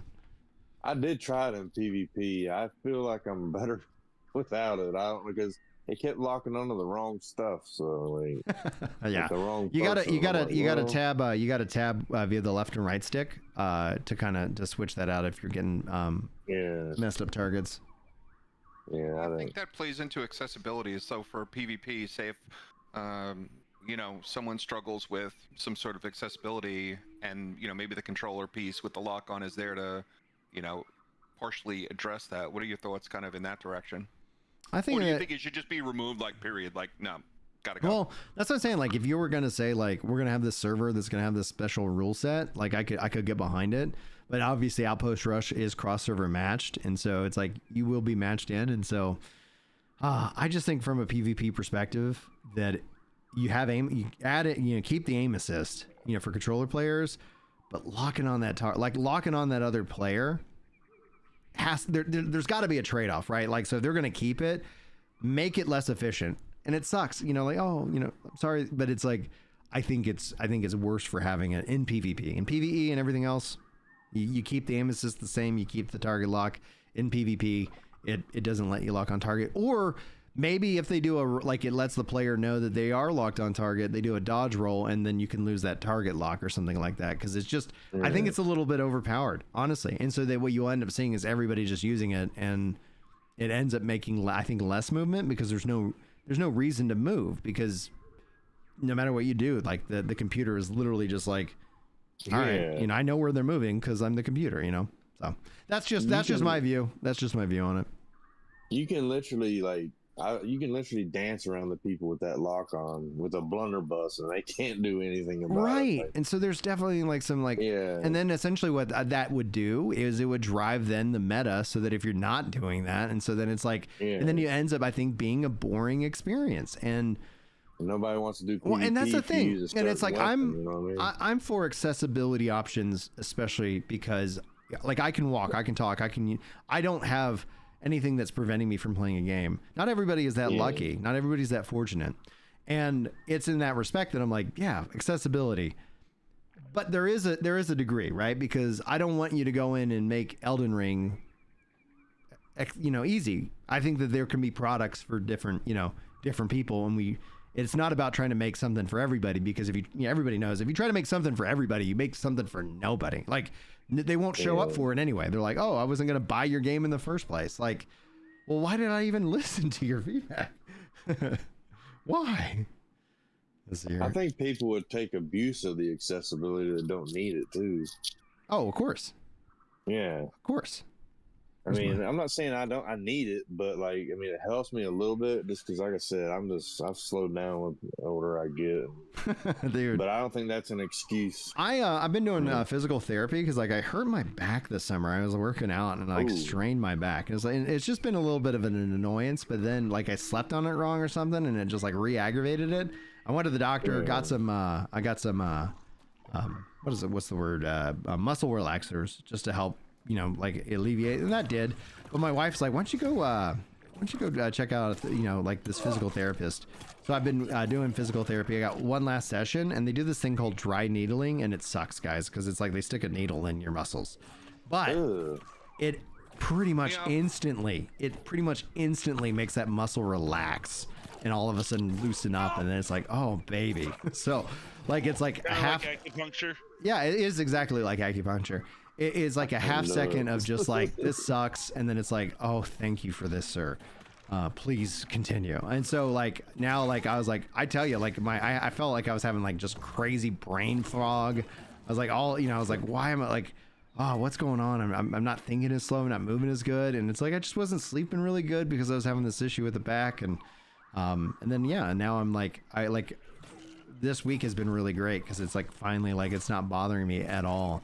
And I got one more session just to, you know, strengthen it and stuff like that. But yeah, I was like, I remember thinking like, oh man, I really shouldn't, you know, I really kind of stressed my back out. And then it just like all summer just has been, you know, kind of an annoyance. I couldn't get a needle in my back. That'd make I don't. It's not for everybody. My wife recommended it, and I was like, okay. And I'm like, I hate it. I hate it. I couldn't do it. But the results I can't argue. Out by stuff like that, you know what I mean? It's just like, you know. All right, I'm gonna knock out these next 5 kills, guys, or 4 kills, and then I'm gonna wrap up and get back to work. We've been went a little bit long, but you know, that's okay. Always try to kind of. My streams end up being like maybe 1 to 2 hours and inconsistent, so I appreciate y'all showing up. Yeah, definitely. Thanks for letting me be in here. You know, the dream would be to be. What's up? Hi. Hey, Chili. What's up, dude? Hi. Hey, buddy. Hey. I am 14 hours into Final Fantasy VII Remake, and I love that game so much. And I'm really looking forward to Rebirth. Like I'm excited about that. That's where it's like when it comes down to like, do I spend money on Throne of Liberty? It's like, dude, I got so many games I want to play, and so many gaming goals that it's like, I think I'll just save the $40 and play it October 1st. Yeah. I'll be picking up New World a bit later than launch, just because Dragon Ball comes out that weekend. That is. Talking about a game that has for a fighting game, it has unlimited content. In my opinion, it's crazy. Yeah. I hate to just jump in and talk about a different game, but it's crazy. No, go for it. Really can't wait. For some reason, my headphones died. Just heads up. So chat can hear you. I cannot. I'm sorry. Swap it out here. Yeah, I'm excited for Dragon Ball. But I enjoyed the beta of New World. It's a fighting game. Yeah, based on the anime. Like the Dragon Ball Z? Yeah. See, I never got into it, but I wish I did. It's another one I wish I'd got into it. 'Cause I don't know, correct me if I'm wrong, like with Final Fantasy, for instance, right? I don't know how to explain it. Like, is there a certain one I should play first, like to get in with the story, or do they like connect with each other? Okay. With Final Fantasy, apart from sequel numbered titles, they're all individual storylines. Mm-hmm. Oh, okay. Yeah. See, I don't know. 10-2 is a sequel to 10, so that technically connects. But like everything else that isn't like that is its own. Like 10 is different to 9, 9 is different to 8, and so forth. Each one of them is their own. Okay. There are certain characters that come back, but those are normally like they're named after characters from before. Mm-hmm. So if you've played the previous games, you know who they are, but they don't. They're not. Mm-hmm. If you understand something, they're not the same person. Like every game has a character called Sid because that's a reference to one of the original games. Yeah. It's not the same Sid in every game. It's just called Sid. Now, they have some exceptions to that rule. So you'd see like Final Fantasy X, and then you would see Final Fantasy X-2. And so it's like, wait, what? It's like that 10-2 is a direct sequel to 10. but that's how they would do it. They would kind of hyphen it with a number if it was going to be like, this is something that's going to follow up this previous game. 13 did the same thing. 13, 13.2, 13.3. You know, so it's like, all right. Everyone should be called 13.3. Doesn't exist. Yeah, and there's been Lightning a rumor, returns. There's been a rumor for a couple of years now of a 10.3. Dude, I would love a 10.3. No, not if it's based on the script I've read. No. Is Final Fantasy only on PlayStation? Because I mean, I've never seen it on Man. Xbox. That's a great way to kind of promote the upcoming podcast on Friday, guys. We're going to be talking about that because Square Enix is continuing to report like disappointing sales and all of these metrics because they've been doing a lot more exclusivity, but it's not consistent exclusivity. So when it comes down to like consistency, I think is kind of a king factor. Barry Glaze dropping those Bezos bucks with their Prime sub. Thank you so much. If you guys are a supporting member here on YouTube, or if you're a supporting member over on Twitch, be sure to have your Discord hooked up because there's some additional perks beyond the perks that you get with that. Let me also update our member code. Yeah, go ahead. They're adding some cool new features from what I've read on Twitter. Wait, tell me. One of them I hate. I hate one of them. Okay. One of them is horrendous and should be dropped immediately, in my opinion. But they're adding bits, basically from Twitch over onto YouTube, so you'll be able to actually get bits. Well, because the thing with bits is that basically the supporter cover the cost of the share, right? Because on YouTube everything's a 70-30 super chats and whatnot. If they go with that, and they also kind of, it'd be great if it's a passive thing that people could earn, because that's something that I know Twitch did back in the past. But then essentially that would be a way of like, 100% of the bits go to the, like on Twitch, go to the streamer, as opposed to that split. You don't have that split in effect. Cool. What else? What else is happening? There's gonna be some more. Sorry. I was gonna say that if talking about Final Fantasy for the brief moment, the demo for 16 is actually out on Steam right now. The game's out. I'm be kind of curious to see where it kind of falls. The numbers, all in all, like, is this good? Is this bad? I don't know. That's great. 17,000 concurrent, which is can actually represent quite a much larger number for sure. Because it's like, all right, if you're not playing it while like, yeah, of course. And another real quick thing, Brian, check your messages in New World. Because I just sent you a DM. Oh, dude, I am not in the game anymore. I'm closing out and going back to work. But we were having some fun conversations. It said that you were online still, so that's why I sent you a message. Before I wrap up, I do want to hear what else Chili knows that's coming. But Yamron, you're about to say something? Yeah. Oh, as far as I'm aware, Twitch does take 30% of bits. I think they take that up front. All bits. Not anymore? Oh, yeah, up front. They take it up front. No. Meaning the bits still straight to the creator. Yeah, bits cheering is 100%. Like it's like if you give 100 bits, it's like $1, and it's $1. Like for that because you paid $1.30 for whatever like that. So basically, the difference is that subs, and it's strange, right? Because like there's not a lot of like subs is kind of what the big driving is, but it's like bits are the better way. all right. But anyway, Chili, what else is coming or rumored to come? This is from what I've read on Twitter. Anyway, we'll see how when they come out, if they come out. Yeah. There's also going to be new community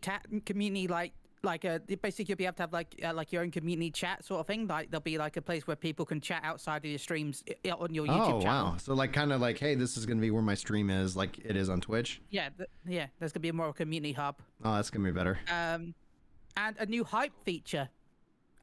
Supposedly, there's only people with under, I think it was 500k subs can be part of this hype feature, but it's like it's supposed to be a way to promote smaller channels. Community members can vote for your videos, and then they get pushed up on this hype like community area. Yeah. So that way, people with smaller channels will be easier to be noticed. Well, that's discoverability on YouTube is great for VODs. I don't know how you guys feel about it with live streams. I don't necessarily feel like I see live streams, on YouTube, but that's gonna be something interesting. The few things that I want to see them add. I would love to see a concept of channel level.